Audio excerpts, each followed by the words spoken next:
Bonjour à tous, j'espère que vous allez bien. On se retrouve aujourd'hui pour une vidéo qui me tenait vraiment à cœur. Ça fait longtemps que je veux la tourner, mais j'avais pas pris le temps. Il s'agit en fait de l'achat d'Haïti. Ça fait déjà quasiment 2 ans. Ça fera 2 ans le 21 mai. Et c'était assez spécial. En fait, quand j'ai voulu acheter un âne, je pensais prendre le temps. Je voulais absolument un grand noir du Berry, une femelle et un bébé. Voilà, je voulais une ânesse de moins de 3 ans, en gros, et grand noir du Berry. Donc ça limitait vraiment les recherches parce qu'il faut savoir qu'il y a que 20 naissances de grand noir du Berry en France par an. Donc déjà dans les 20, c'est pas que, enfin voilà, il y a pas que des femelles. Et les ânesses sont très recherchées pour le lait et pour la reproduction. Donc ça me laissait peu de possibilités. Quand j'ai décidé de me lancer, je voulais acheter mon ânesse vers le mois de septembre-octobre. Je me disais que comme ça, j'allais pouvoir mettre de côté. Comme j'avais pris ma décision vers février, moi, je m'étais dit, je vais tout mettre de côté, je vais trouver une écurie, blablabla. Je vais avoir le temps de bien me renseigner sur les éleveurs, de rechercher la perle rare, etc. Mais en me renseignant un petit peu plus, justement, je me suis rendu compte que le seul endroit où j'étais susceptible de trouver mon bonheur, c'était à la foire aux ânes, dans le Berry. Et donc, comme c'était dans le Berry, il y avait énormément d'éleveurs de Grand Noir du Berry qui étaient sur place. Et que cette foire aux ânes avait lieu au mois de mai. Donc déjà, ça me laissait très peu de temps. Mais dans ma petite tête, je pensais que j'allais pouvoir repérer les anons, que j'allais voir des tout bébés et que j'allais limite pouvoir faire une réservation et que je reviendrai chercher mon ânesse quelques mois plus tard. Voilà, en attendant, elle allait un peu grandir chez son éleveur, etc. Mais la dame qui tenait les écuries dans laquelle j'avais prévu de mettre ma future ânesse m'a dit non, ça ne se passe pas comme ça. En fait, tu vas aller à la foire aux ânes. Tu vas voir les éleveurs avec les anons qui vont être sur place et ils vont proposer des prix et ce sera le plus rapide, le plus offrant, sachant qu'il y aura tous les autres éleveurs qui viendront faire du repérage aussi pour avoir des ânesses reproductrices et tous les particuliers comme toi. Donc il faudra vraiment y aller très tôt si tu veux avoir du choix et il faudra te décider très rapidement. Et donc, le week-end prochain, quand elle m'a dit ça, la foire aux ânes avait lieu une semaine après, elle me dit donc le week-end prochain, si tu vas à la foire aux ânes, tu prends mon camion, par mon vent, et tu reviens avec ton anon, si tu trouves ton bonheur. Donc prépare le camion, prépare le foin, prépare du matos, on signera un contrat de pension, mais là on prépare tout, et tu prépares ton cash pour acheter ton ânesse. Alors moi j'étais...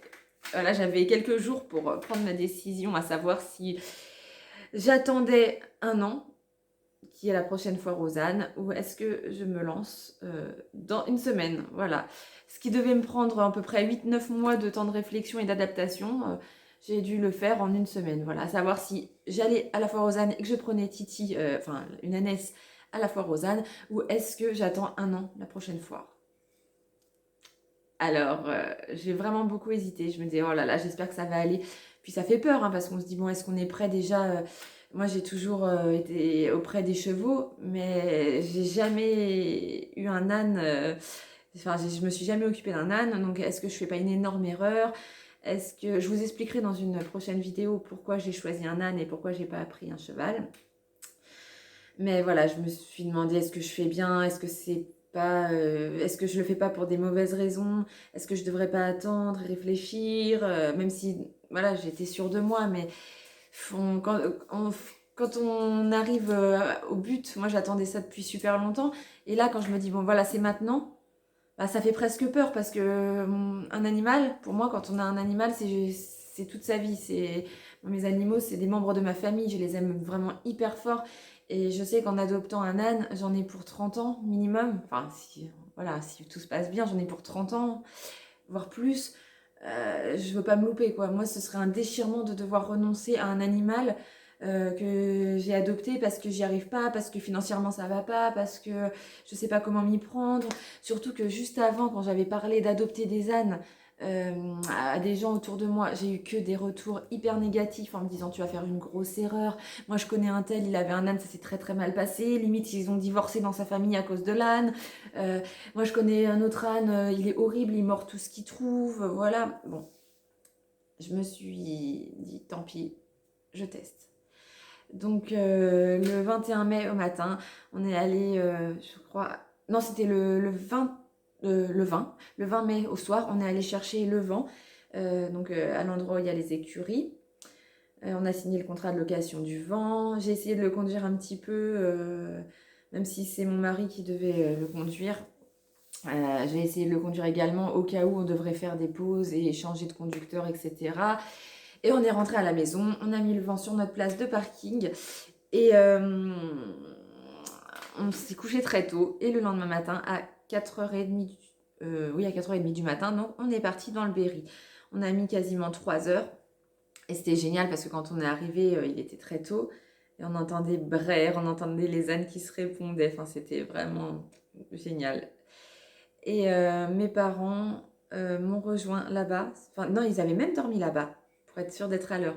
Et comme ils savaient que c'était un moment très très important pour moi, ils ont décidé d'être auprès de nous dans cet événement. Donc on s'est retrouvés dans le Berry, à côté de Châteauroux. C'était Lignières en Berry, voilà. Et on s'est retrouvés là-bas et on a commencé, dès que ça a ouvert, dès que les éleveurs se sont installés, à faire le tour des ânes. Donc déjà, on voyait que la plupart des éleveurs qui venaient sur place étaient hyper rodés. Ils savaient tac tac tac vers quel éleveur aller, vers quel modèle aller. Il y avait énormément de bruit, il y avait pas mal de... On voyait les achats qui se faisaient très très vite, etc. Donc voilà, puis moi j'arrivais même pas, j'étais comme ça, je regardais sous l'âne pour voir si c'était un mâle ou une femelle, je galérais trop. Des fois je voyais des ânes, je savais même pas si, vu que c'était des anons, enfin il y avait beaucoup d'anons, j'arrivais même pas à voir si c'était bien des grands noirs du Berry, parce qu'il y avait plusieurs races quand même si la race principale c'était le grand noir du Berry, il y avait d'autres espèces. Donc, enfin franchement j'étais une grosse débutante, une grosse débutante en élevage, hein. Donc j'ai vu tous les ânes et je commence à m'intéresser à des femelles de 2 ans, voilà. Et à chaque fois que je me renseignais sur une femelle, on me disait, elle est déjà vendue. Ah, elle n'est pas à vendre parce qu'on la garde cette année, on l'a emmenée là parce qu'il y a son anon, il y a un petit anon mâle, mais elle n'est pas à vendre. Ah, celle-ci on la garde pour le lait, pour en faire des cosmétiques. Ah, celle-ci, on la regarde en reproductrice. D'accord. Ah, celle-ci, on peut la vendre parce qu'elle a fini sa carrière de reproductrice, mais elle a 22 ans. D'accord. Celui-ci, il est trop mignon. C'est un mâle. Et moi, je voulais pas de mâle parce que déjà, enfin, on m'a expliqué que c'était quand même des caractères. Voilà, il peut y avoir des généralités, il peut y avoir des exceptions, je veux dire, mais en généralité, d'après ce que j'ai pu en lire, je préférais le caractère de la femelle et surtout comme je voulais un anon très jeune. Je savais que les entiers, il fallait absolument les faire castrer parce qu'ils pouvaient devenir vraiment très dangereux. Et moi, j'avais pas trop envie de m'occuper de ça. Voilà, c'est quelque chose qui me fait peur. J'ai peur que ça se passe mal. Je préférais me simplifier la vie en me disant, voilà, je veux une femelle. Au moins, j'ai pas à le faire, enfin, j'ai pas à la faire opérer. J'ai pas tout le post-opération à gérer. Voilà, c'est quelque chose qui me faisait vraiment très très peur. Donc, je me suis dit, voilà, je vais repartir sans, c'est sûr. Je n'en trouvais aucune. Et j'avais bien dit à mon chéri, surtout, si tu vois que je pars, enfin, parce qu'il n'y a plus ce que je veux, je me tourne vers un autre modèle, retiens-moi. Je sais que ce serait une erreur, parce que des fois, quand on est dans l'émotion, quand on se dit, bon, voilà, je vais repartir sans âne, etc., on peut avoir l'envie de prendre un animal voilà, qui ne nous corresponde pas. Mais là, je savais que c'était on va dire un des achats de ma vie. Et j'ai dit à Aurélien, quitte à attendre un an, empêche-moi de prendre ce qui ne correspond pas à 100% à ma recherche. Donc s'il faut que tu m'attaches, que tu prennes que tu prennes mon argent, que voilà, tu fais ce que tu veux, mais tu me bloques. Donc on commence à partir, à se dire, bon voilà, c'est fichu, il y a pas ce que, il y a pas ce que je veux. Et puis il restait quelques femelles, mais bon, elles avaient été réservées direct, limite la veille entre éleveurs, ils avaient dû se mettre d'accord sur les réservations. Et là, on commence à partir, et ma mère, elle dit, oh regardez là-bas, ils sont mignons, il y a des petits anons, on dirait des nounours. Alors moi, je vais voir. Alors c'était marrant parce que ça ressemblait pas du tout au grand noir du Berry, hein. Le grand noir du Berry, donc il est très grand, il a le poil ras un peu comme les chevaux, noir. Et là, moi, c'était des petits oursons tout poilus, tout petits, avec le poil assez un peu roux, mais vraiment pouf, poil partout. Et là, c'est marrant, c'est super adorable. C'est quoi comme race? Et là, je vois Grand Noir du Berry. Ah, d'accord. Ok. Et en fait, il se trouve que c'était un anon. Enfin, c'était des anons Grand Noir du Berry, mais moi j'avais jamais vu des anons Grand Noir du Berry, je savais pas que ça ressemblait à des nounours quoi. Je pensais que c'était plus foncé, enfin je pensais que ça avait le poil un peu plus ras, voilà, là on aurait dit des, je sais pas, un peu Poitou, Poitou de Charente, mais version tout petit, c'était trop mignon. Euh, et je commence à parler à l'éleveur. Et pendant qu'on discute, voilà, je lui dis que moi je trouve pas qu'ils sont tous mignons, mais qu'il n'y a pas ce que je recherche, etc. Et lui, il me dit, ah bah oui, c'est normal, c'est très compliqué de trouver ce que vous recherchez. Limite, il faut faire des commandes à l'avance aux éleveurs, etc. Et en fait, pendant qu'on discutait, il y a une toute petite ânesse de 6 mois qui venait et en fait qui me tirait sur le t-shirt, qui s'amusait à me faire des voilà, qui s'amusait avec moi. Puis moi je la papouillais, voilà, on discutait en même temps. Bah, j'avais un anon à papouiller, c'était trop mignon. Et au bout d'un moment, je lui dis mais écoutez cette petite là c'est, alors il me dit bah voilà ça c'est une ânesse Grand Nord du Berry de 6 mois. Mais elle n'est pas à vendre, je la garde pour la reproduction plus tard. Elle est adorable, elle va être très très belle, ça va être un très beau modèle. D'ailleurs, il y a ses parents sur la foire, vous pouvez les voir. Donc ils m'ont montré la maman, je vous mets une photo. Tuc, tuc, tuc. Voilà. Ensuite, il m'a montré le papa. Je sais plus si c'est la maman. Non, la maman c'était la sienne, donc c'est Pirouette du Breuil. Et le papa, je crois que c'était pas le sien, mais il m'avait montré une photo. Je ne crois pas l'avoir vue en vrai. Ah oui, et d'ailleurs, juste pour info, la maman, je l'ai vue sur place avec un autre petit. Donc c'était, je sais plus si c'était un petit mâle ou une femelle. Donc c'est le frère ou la sœur d'Haïti. Je vous l'ai mis en vidéo ici. Oh, c'est trop mignon. Et donc le papa d'Haïti, le voici en photo. Mais lui, je ne l'ai pas rencontré en vrai. Voilà. Et donc il m'explique qu'il la vend pas, etc. Et moi j'étais trop déçue. Je dis vous êtes sûr et tout, j'insiste un petit peu. Et il me dit non, je suis désolée. En plus je l'aime beaucoup, j'aime beaucoup sa maman, celle-ci. J'ai vraiment eu un coup de cœur pour elle. En plus je peux pas vraiment la vendre parce que elle a un petit souci. C'est que sa maman, quand elle venait de naître, lui a marché sur la queue. Ça lui a amputé une partie basse de la queue, donc elle n'aura jamais de long crin au niveau de la queue. Et bon, il n'y a aucun problème, c'est pas génétique. Si elle faisait des bébés, il n'y aurait pas de problème comme ça parce que c'est pas enfin c'est pas génétique, voilà, c'est un accident qu'elle a eu, mais donc elle peut pas transmettre ça. Donc il ne voulait pas la vendre, mais il savait que tous les critères de beauté, donc comme elle allait certainement être très grande, très costaud, gentille, etc. Enfin, parce que ses parents sont comme ça, il voulait les conserver en lui faisant faire d'autres anons par la suite. Mais voilà, il a vu ma tristesse. Je commençais à dire que j'allais partir, etc. Et au dernier moment, je sais plus pourquoi, on a parlé des frais vétérinaires. Alors voilà, je lui ai demandé si c'était bien des ânes un peu rustiques, etc. Et on a parlé veto. Et donc je lui ai dit qu'il y a très longtemps, mon oncle travaillait comme vétérinaire dans le coin. Et là, il me dit, ah oui, machin, c'est monsieur, voilà, blabla.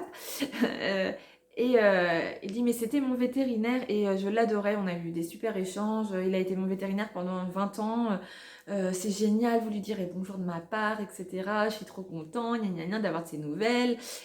Enfin voilà, ils étaient vraiment limite potes, quoi. Et donc je lui dis, bah écoutez, ça sera fait, et puis nous on va rentrer chez nous. Voilà. Donc on a commencé à rentrer, à plier nos bagages. Et au moment où on commençait à partir, il y a ce monsieur qui arrive un petit peu en courant derrière moi et qui nous dit, viens, et il nous dit,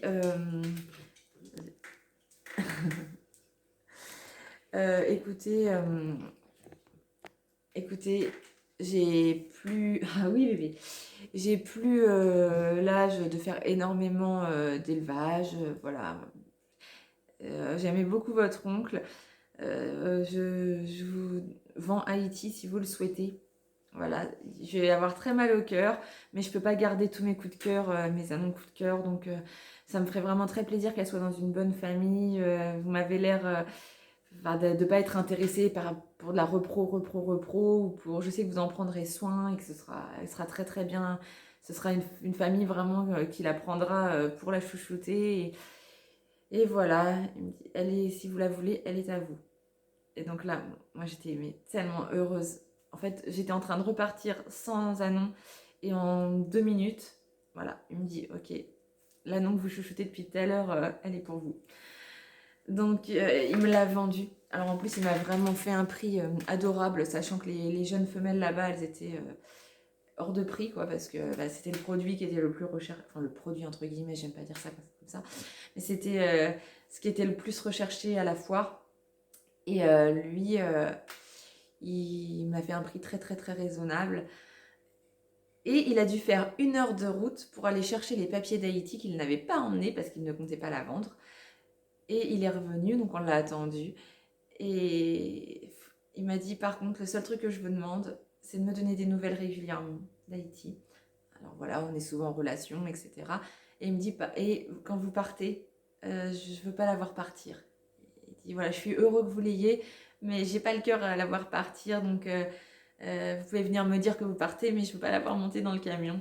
Donc quand elle en est partie, je suis allée le remercier très très fort. Et moi, je pleurais de joie. Et lui, il pleurait de voir partir son Anon. Donc, c'était hyper émouvant. Enfin, on était hyper émus tous les deux. Et on a continué à garder souvent contact. Il est très, très content, finalement, de nous l'avoir vendu. Et ça fait...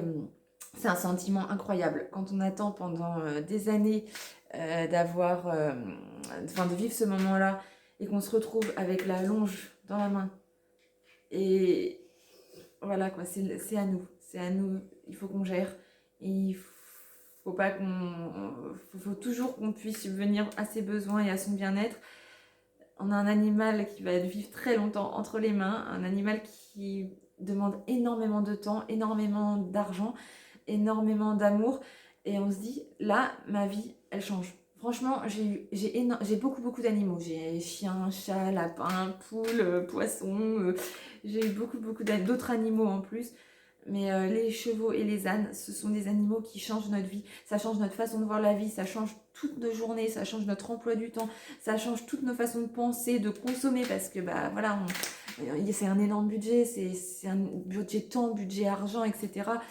Donc je pense vraiment que toute mon adolescence, quand j'harcelais mes parents pour avoir un cheval à la maison, je me dis heureusement qu'ils n'ont pas pris cette décision trop tôt.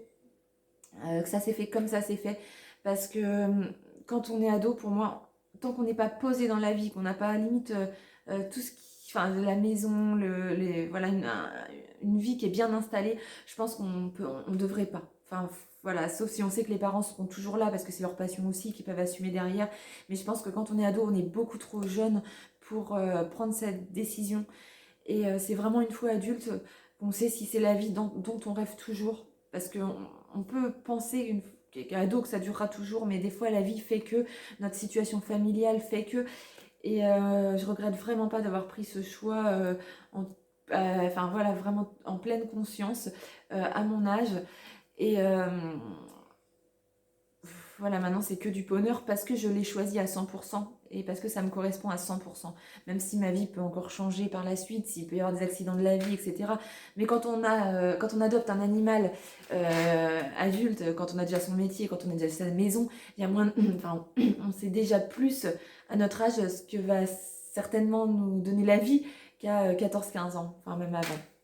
Donc voilà, moi ça m'a limite donné le vertige quoi, quand j'ai eu toutes ces responsabilités dans la face et bon après ça s'est très très bien fait, je suis hyper heureuse de l'avoir, c'est une des meilleures décisions de ma vie d'avoir choisi un âne et de ne pas avoir pris un cheval, malgré tout ce qu'on m'a dit, malgré tout ce qu'on a essayé de... Enfin tous ceux qui ont essayé de me dissuader très gentiment, c'est des proches, donc des gens qui veulent mon bien, mais en fait voilà, ça, les gens ils sont pas dans notre peau, ils sont pas dans notre vie. Une mauvaise expérience pour l'un peut être une bonne expérience pour un autre. Et je pense que j'ai très très bien fait de m'écouter. Bon, cette vidéo a été très longue, j'en suis désolée, mais il y avait, enfin, voilà, il y avait beaucoup de choses à dire. J'avais vraiment envie de donner tous ces détails parce que je pense que ça me fera plaisir même par la suite de revoir ces petits moments. Et après, qu'est-ce que je peux dire de plus? Oui, après, quand on est arrivé au club, donc donc on a mis énormément de temps. Je crois qu'on a mis 6 heures à rentrer, voilà, alors qu'on avait mis 3 heures à y aller. C'est parce qu'on a fait vraiment très attention. On avait peur de la moindre petite secousse. Quand on est arrivé, on l'a mis en box en quarantaine, le temps qu'elle reçoive ses vaccins pour la rhino, etc.